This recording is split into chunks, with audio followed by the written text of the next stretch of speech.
Tu publies des articles à travers ton site internet et tu souhaites tout simplement optimiser leur référencement naturel pour qu'ils performent sur Google, et ben à travers cette vidéo, je te propose ma petite checklist SEO à faire après chaque rédaction d'article sur ton site internet.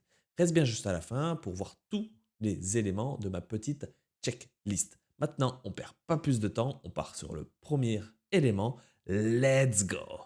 Avant d'entrer dans le vif du sujet de la vidéo, je tenais juste à te le préciser, je ne vais pas parler de sémantique ou de recherche de mots-clés. Là, l'objectif, c'est de parcourir ma checklist pour un article qui est déjà existant ou qui est proche de la publication. Donc, tout ce qui est recherche de mots-clés et la rédaction du contenu a été fait auparavant et en amont. Le premier point à checker lorsque tu as fait un article ou que tu es proche de la publication ou que tu repasses sur un article que tu as déjà créé dans le passé, c'est tout simplement vérifier sa version mobile. Parce que pour Google, lorsqu'il va scroller ta page, il va regarder principalement la version mobile. Donc, d'un point de vue UX, donc expérience utilisateur pardon, et de la structure de ta page, eh ben, il ne faut pas qu'il y ait n'importe quoi et il ne faut pas que ça soit cassé dans tous les sens. Et pour te montrer comment faire un petit check de la version mobile de ton article, ben, on se retrouve sur mon écran et sur un site que j'ai mis en place justement pour m'entraîner au SEO lorsque je faisais mes premiers pas dans le référencement naturel et que je voulais tester différents aspects. Et du coup, ce site-là, c'est tout simplement Astuce Nutrition. Donc là, on va imaginer que tu es donc sur ton site internet et que tu es en train de publier ton article. Potentiellement, il est déjà publié ou potentiellement, tu l'as ouvert en tant que brouillon parce que tu étais connecté. Du coup, tu peux avoir accès à ton article avant les autres.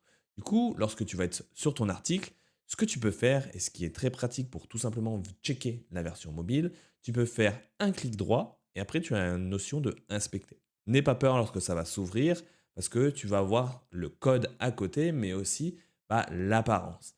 À ce moment-là, ce que tu peux faire, c'est en haut, tu as une sorte de barre ou de menu dans laquelle tu vas tout simplement pouvoir choisir les dimensions du visuel. Donc ici, dans mon cas, j'ai choisi l'iPhone 12 Pro, tu peux choisir l'iPhone 14 Pro Max, etc. Tu peux aussi potentiellement rajouter différentes dimensions de ton site internet, mais par défaut, il me semble que tu as une version téléphone et une version ordinateur.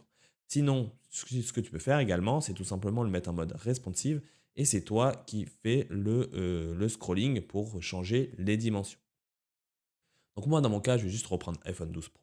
Et l'idée, c'est tout simplement de parcourir ton article pour voir que, ok, les images, elles s'affichent bien, le menu, il s'affiche bien, j'ai pas quelque chose qui sort de l'ordinaire, parce que par moment, ce qui peut arriver et ce qui peut se passer, c'est qu'on peut mettre, par exemple, des tailles par défaut sur des images, sur des textes, etc.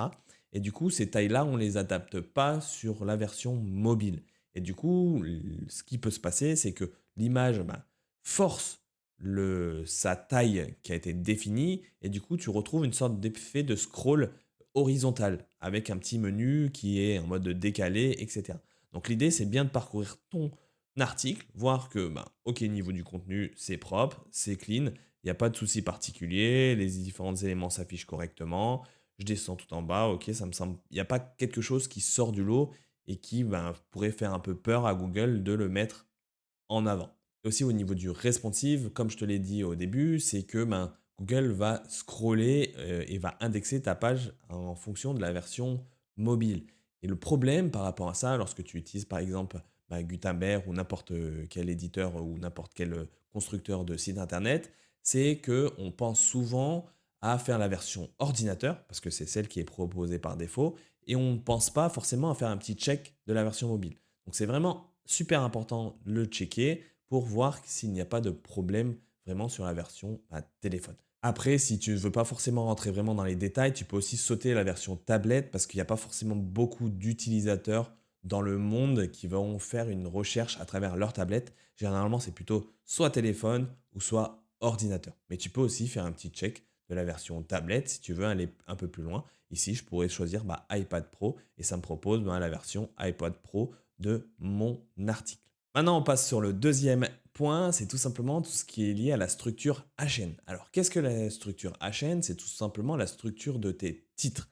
À travers une page ou un article de ton site internet, tu vas mettre différents titres qui vont être similaires à H1, H2, H3, H4, etc., etc. J'ai fait justement une vidéo exprès sur le sujet pour t'expliquer qu'est-ce que la hiérarchie HN et qu'est-ce que les différents titres sur une page web et comment ça se constitue.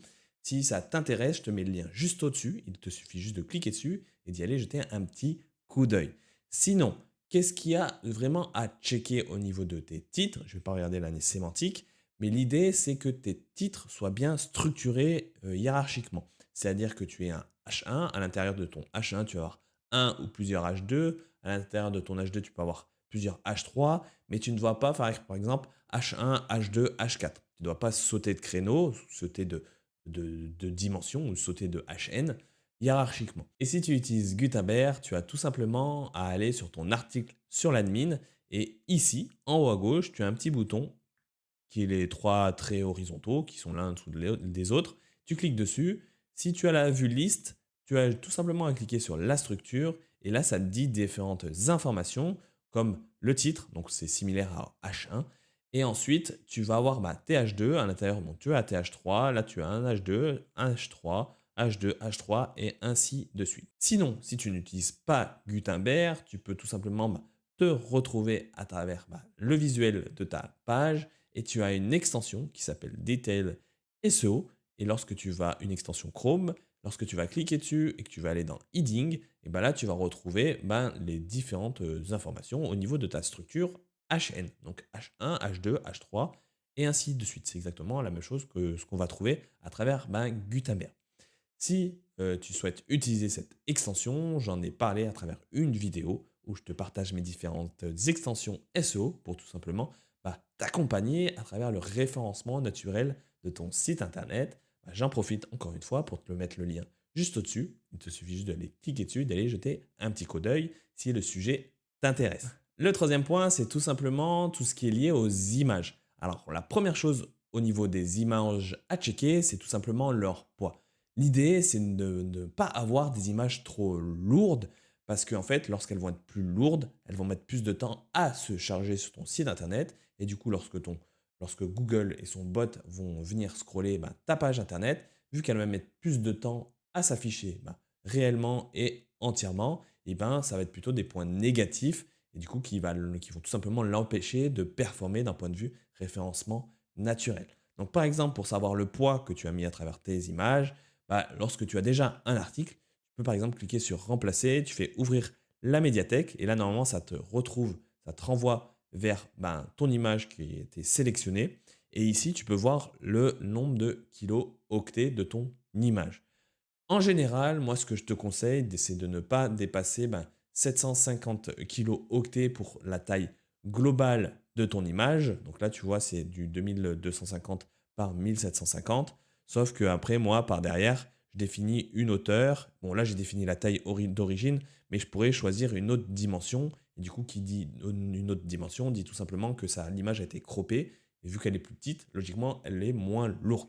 Ça, c'est le premier conseil que je te fais à travers le poids des images. Donc, il ne faut pas qu'il y ait des images trop lourdes. Donc, genre, si elle fait plus de 1 méga, là, il faut quand même commencer à y réfléchir. Peut-être la redimensionner, parce que potentiellement, au niveau de ton image, généralement, si tu fais 2250 comme moi je l'ai fait, ça sera que sur des grands écrans d'ordinateur qu'elles vont bien s'afficher et entièrement. Parce que si tu utilises un ordinateur plutôt lambda, comme un MacBook Pro ou autre, qui donc des ordinateurs un peu portables, qui sont un écran plus petit, l'image ne s'affichera jamais en mode entière, ne s'affichera jamais entièrement. Du coup, tu n'es pas obligé de faire des grandes images si ça n'a pas forcément d'utilité. Ici, tu vois, par rapport à mon site internet, il y a une largeur max, je crois, qui est de 800-850 pixels. Et du coup, j'ai uploadé des images à 2250. Il n'y a pas forcément d'intérêt derrière parce que elles ne vont jamais prendre cette taille maximum. Alors moi, je l'ai fait parce que c'est ma petite routine du truc par rapport à ce site-là. Mais si tu veux performer au niveau de tes images, il faut réfléchir à tout ça, les dimensions, le poids, etc. Après, l'autre point aussi au niveau des images à checker, c'est leur format. Ici, moi, lorsque j'ai uploadé, c'est soit du JPEG, soit du PNG. Mais tu peux aussi utiliser une extension complémentaire comme Imagify. Je ne sais plus si j'en ai parlé à travers ma chaîne YouTube, mais tu as d'autres extensions qui permettent de le faire ça également. C'est tout simplement lorsque tu vas uploader une image sur ton site internet, ça va la créer dans un autre format. Donc tu vois, tu as PNG, JPEG, mais ça va le créer aussi par exemple en WebP ou en AVIF. Et ces deux formats-là, WebP et AVIF, ce sont des formats qui sont plus légers pour le web et du coup qui vont optimiser le poids de ton image. Et du coup, au lieu d'afficher ton image JPEG à 750, ça peut afficher une image en mode WebP à 300 pixels par exemple. Et du coup, tu as donc moins de poids sur ton site internet ou sur ton article. Et du coup, ça se chargera beaucoup plus rapidement et ça sera bénéfique pour ton référencement et pour Google. Et le dernier point que je veux te parler à propos des images et qui est important d'y penser, c'est tout ce qui est aussi texte alternatif. Ici, pour mon article, je ne me suis pas forcément cassé la tête, mais pour chacune des images, l'idée c'est d'avoir un texte alternatif.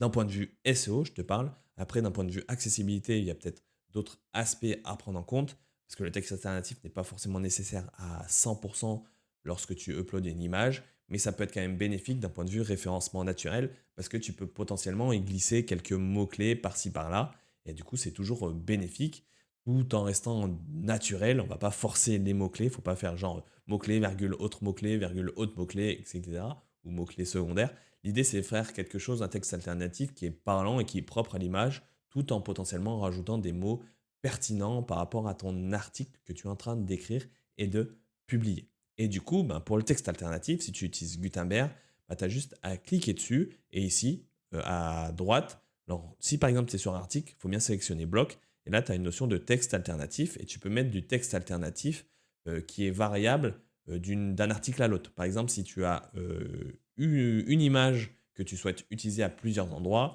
tu peux l'uploader donc sur tes différents articles et tu peux mettre des textes alternatifs différents. Donc pense-y bien lorsque tu es en train de rédiger un article. Alors le quatrième point maintenant, c'est tout simplement tout ce qui est lié au maillage interne. Alors qu'est-ce que le maillage interne? C'est tout simplement lorsque tu vas faire des liens de ton article vers d'autres articles ou pages de ton site internet. Ici, dans mon cas, par exemple, sur cet article-là, c'est celui que je suis en train de te montrer depuis tout à l'heure, par exemple, j'ai mes exemples vitamine B12, exemple magnésium. Et du coup, lorsque je vais cliquer dessus, ça va me renvoyer vers les articles où je parle justement de magnésium, etc. Et du coup, c'est ça l'idée, c'est de faire du lien interne à travers tes différentes pages, tout simplement pour que le jus SEO, lorsqu'on va scroller, lorsque Google va scroller ta page, il va voir qu'il y a des liens à travers cette page-là et va aller checker tes différentes autres pages par la suite pour checker tout ce qui est lié à ton maillage interne. Tout ce qu'il faut savoir par rapport aux liens internes, on va dire qu'il y a une sorte de hiérarchie ou d'importance de lien à travers ton site ou plutôt ta page web. Lorsque un page est présente proche du haut de ton article, normalement le lien est plus important d'un point de vue référencement naturel qu'un lien placé en bas d'article. Donc il faut prendre ça en compte si tu veux mettre en avant ou si tu veux pousser plus un article qu'un autre. Tu peux mettre par exemple des liens qui vont être proches du sommet de ton article plutôt que en bas. Ça, c'est une petite subtilité à prendre en compte au niveau de l'importance de tes liens à travers ton site ou de ta page web. Que ce soit aussi, je te parle de liens, que ce soit de liens internes ou de liens externes. La deuxième chose aussi par rapport aux liens internes, c'est qu'il ne faut pas forcément aussi en avoir 50 000 à travers ta page. Essaye d'en sélectionner entre 5 et 10, mais d'une manière naturelle sans forcer les choses. Mais essaye au moins d'en avoir quelques-uns pour justement que le jus SEO passe d'un article à un autre, etc., etc. Et logiquement, lorsque un article a plus de liens internes vers lui, ça montre aux yeux de Google que c'est un article à mettre un peu plus en avant. Donc si tu veux qu'un article soit boosté ou soit plus mis en avant au niveau de de ton site internet, tout simplement, tu peux faire beaucoup de liens internes. Là, je te fais un petit aparté pour que tu comprennes un peu mieux. Par exemple, imaginons, moi, je suis dans la création de site internet à Grenoble.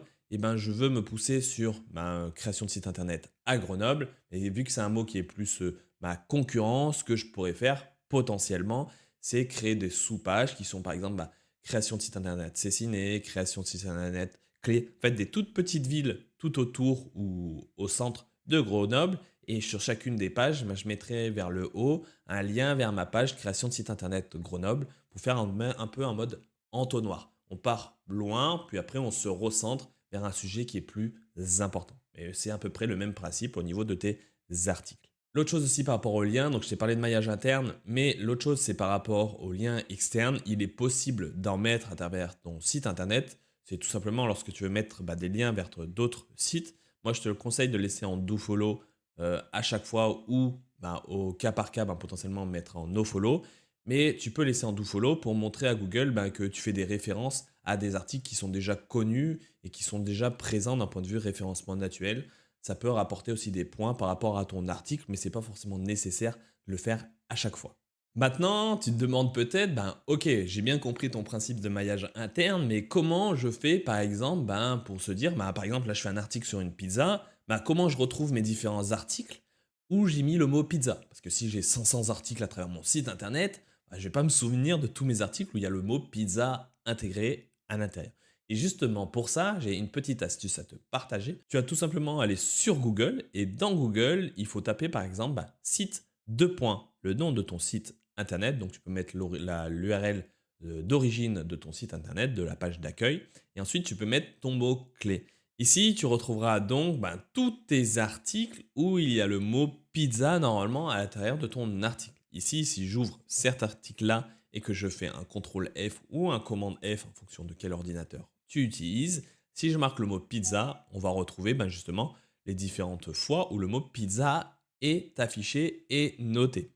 Ici, tu peux retrouver justement une phrase que je suis en train de relire et qui veut absolument rien dire, où j'ai fait justement un lien vers mon autre page qui est combien de temps pour réchauffer une pizza au four. Et donc c'est comme ça que ça marche au niveau du maillage interne. Donc moi ici dans mon cas j'ai rajouté une phrase en plus, mais si tu voudrais rajouter directement sur un mot qui est déjà présent, tu pourras le faire à travers ton article. Donc ça c'est la petite astuce pour faciliter ton maillage interne à travers ton site internet. Après, si tu utilises WordPress, si tu utilises des extensions qui peuvent le faire en mode automatique, moi, personnellement, je préfère le faire le mode manuel parce que comme ça, je sais ce que je fais derrière et s'il y a des choses qui se font en automatique, je ne me rendrai pas compte de ce qui a été fait. Et du coup, tu peux avoir des effets de bord qui ne sont pas prévisibles. Maintenant, on passe au 5e point, c'est tout simplement la notion de est-ce que ton article apporte un plus? Qu'est-ce qui diffère en fait avec ton article et les autres articles qui sont déjà présents sur Internet?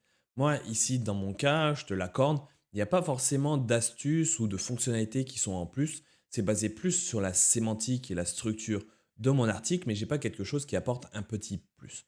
Donc toi, si c'est possible à travers tes articles, je te conseille tout simplement d'apporter ce petit truc. Tout simplement, par exemple, moi je ne sais pas combien de temps pour réchauffer une pizza au four. Par exemple, je pourrais mettre une sorte de formulaire en fonction de la dimension de la pizza. Est-ce que c'est une pizza congelée ou une pizza au frigo? Et en fonction de ces différents choix qui ont été sélectionnés à travers le formulaire, ça va te donner le temps qu'il lui faut pour réchauffer cette pizza. Donc là, ça apporte vraiment un plus par rapport aux autres articles, parce que j'imagine que tous les autres articles sont un peu comme les miens, où c'est juste que du texte. Donc là, c'est rajouter une fonctionnalité en plus.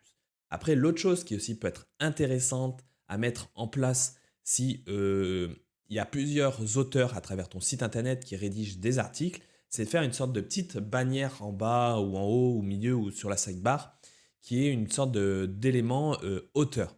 En fait, c'est de plus en plus intéressant de mettre cette notion d'auteur, en gros, qui a rédigé l'article, parce qu'avec tous les articles qui sont créés avec ChatGPT ou tout autre IA, il n'y a pas forcément d'auteur derrière. Et du coup, lorsque tu vas rajouter une notion d'auteur, ça va affirmer les propos.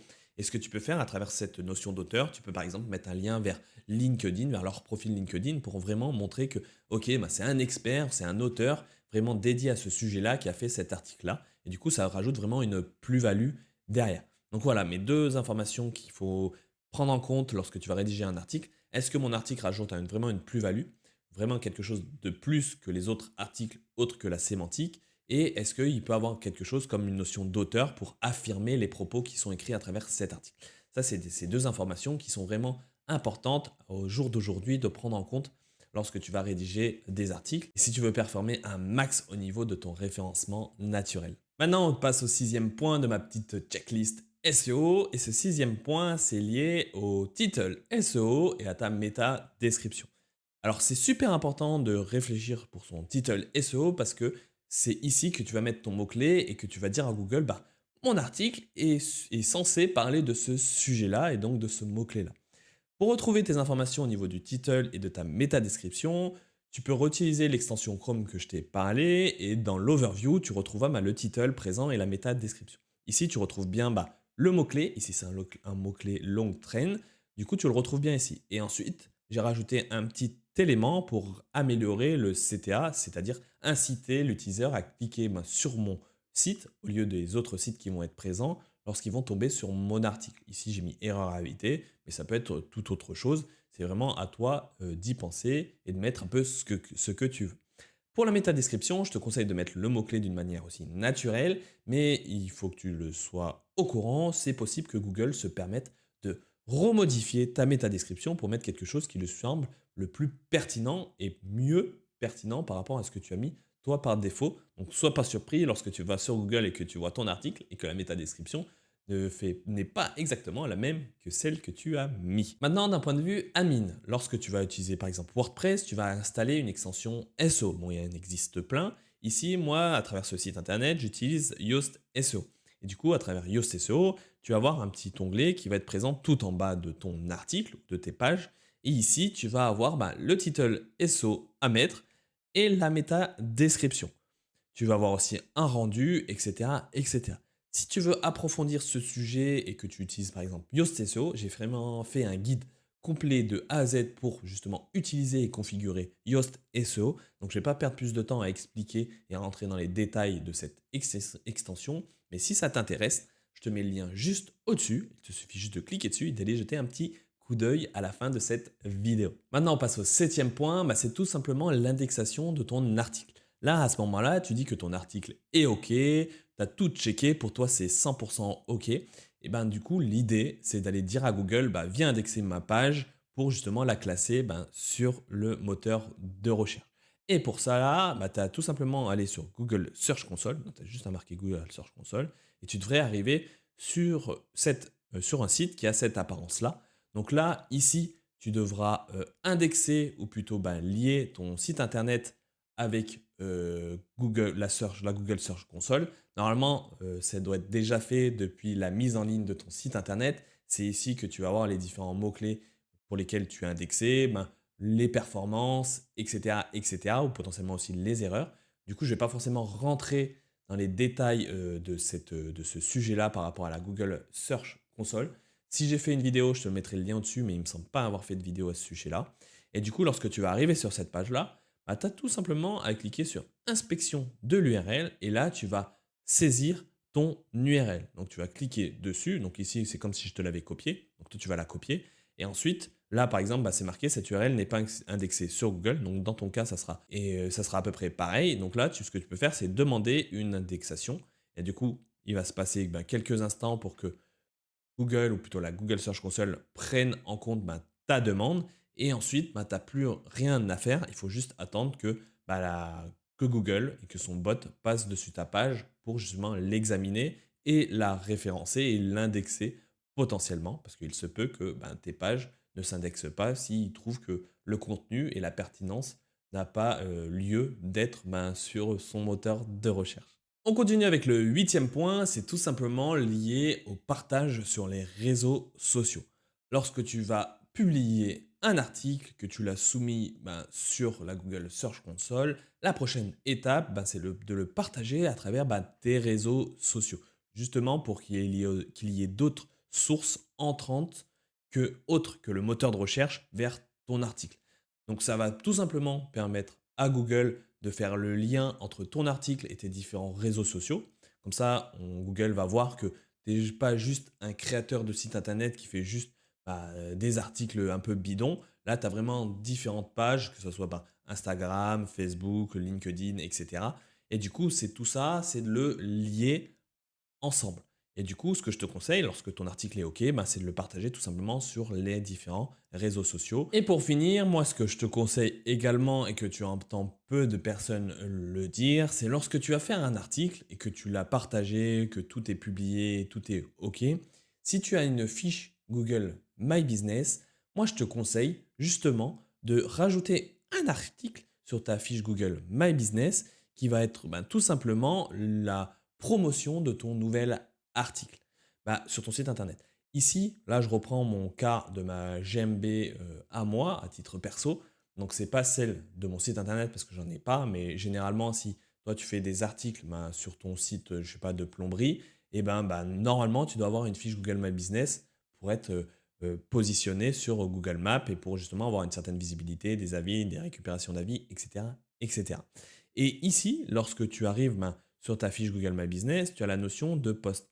Moi, ce que je te conseille, c'est tout simplement de rajouter un nouveau post avec, par exemple, nouvel article sur mon site internet au sujet de patati patata, et tu peux développer vraiment succinctement, quoi, pour justement dire à Google de quoi ça parle. Et ensuite, tu peux rajouter un bouton ici où tu peux mettre en savoir plus. Et ici, je mettrai le lien, ou tu mettras le lien vers ton nouvel article. Après, tu peux aussi rajouter une image mise en avant pour que ça donne envie un peu plus de cliquer dessus. Mais tout simplement, ça va faire un petit lien entre ta fiche GMB et ton article. Et sachant que normalement, au niveau de ta GMB, tu devras également retrouver tous tes liens des réseaux sociaux. Et donc là, pareil, ça va faire un petit lien entre tous tes outils, Google My Business, tes réseaux sociaux, ton site internet. Et du coup, Google, ça a vraiment une plus-value lorsque tu vas faire ça. Moi, par exemple, au niveau de mes posts, ce que je fais, c'est que je mets en avant mes vidéos sur YouTube. Pourquoi? Tout simplement pour faire un lien entre ma fiche GMB et ma page YouTube, mais aussi tout simplement pour montrer à Google que ma GMB, elle vit, elle n'est pas morte. Je ne l'ai pas créée un instant T et je ne fais plus d'articles et je la laisse juste traîner comme ça. Et comme ça, si un prospect arrive sur ta GMB, il va avoir des articles qui sont plutôt récents. Et du coup, ça va l'inciter à prendre contact avec toi parce qu'il va voir que ce n'est pas vraiment une entreprise qui est potentiellement fermée, on va dire.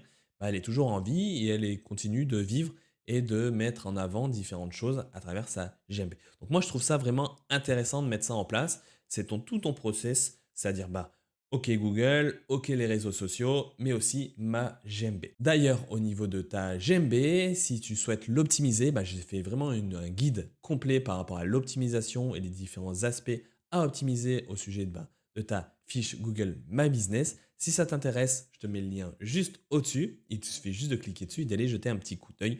Tu peux même y jeter un petit coup d'œil maintenant parce que la prochaine étape de cette vidéo, c'est tout simplement la conclusion de cette vidéo. Et voilà, on arrive à la fin de cette vidéo. Pour te rappeler les différents points de cette checklist, je vais te les citer. Je les ai notés juste en dessous pour rien oublier.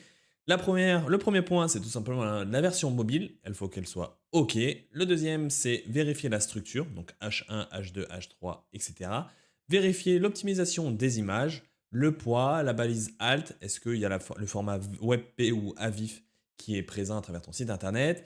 Le quatrième point, c'est rajouter des liens internes, donc faire du maillage interne à travers ton site internet avec la petite astuce de site de points pour vraiment spécifier ton site internet à toi. Ensuite, est-ce que ton article apporte un plus par rapport aux autres articles déjà présents sur Google? Est-ce qu'il y a une notion d'auteur, etc., etc. Ensuite, il y a eu tout ce qui est lié au title SEO et à la méta description. On enchaîne avec la soumission de ton URL à travers la Google Search Console, puis le partage sur les réseaux sociaux, et pour finir, le partage également sur ou plutôt sur ta fiche Google My Business. Donc voici les différentes étapes à checker lorsque tu es en train de finaliser ton article. Potentiellement, tu peux également reprendre des articles dans le passé pour vraiment les optimiser par rapport aux différents points que je t'ai cités et potentiellement les resoumettre à l'indexation sur ta Google Search Console.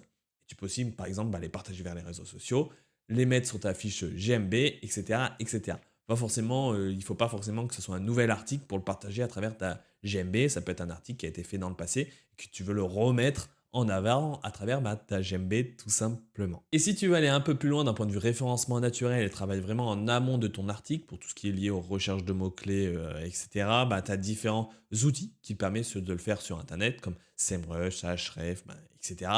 Et il y a aussi un autre outil qui rassemble tous ces outils SEO qui s'appelle tout simplement Ranker Fox. D'ailleurs, j'ai fait une vidéo à ce sujet-là. Si ça t'intéresse, je te mets le lien juste au-dessus. Il suffit juste de cliquer dessus pour aller jeter un petit coup d'œil. Et sinon, à travers cette vidéo, j'espère tout simplement que tu as apprécié son contenu. Si c'est le cas, n'hésite pas à mettre un petit like sous la vidéo. Ça l'aide pour son référencement et ça me donne aussi beaucoup de force au quotidien. Si tu as des questions, n'hésite pas à me les mettre en commentaire. Je te répondrai avec plaisir. Et si tu veux être au courant des prochaines vidéos qui vont sortir à travers ma chaîne YouTube, n'hésite pas à t'abonner à la chaîne pour voir mes vidéos à travers ton feed YouTube. Et si tu veux une prochaine vidéo au sujet, par exemple, des actions qui ne sont pas à faire lorsque tu vas publier ou que tu es en train de créer un article, bah, n'hésite pas aussi à me le dire en commentaire et je t'en ferai une vidéo, bien sûr. Sinon, bah, je te dis à bientôt pour une nouvelle vidéo. Ciao, bye bye.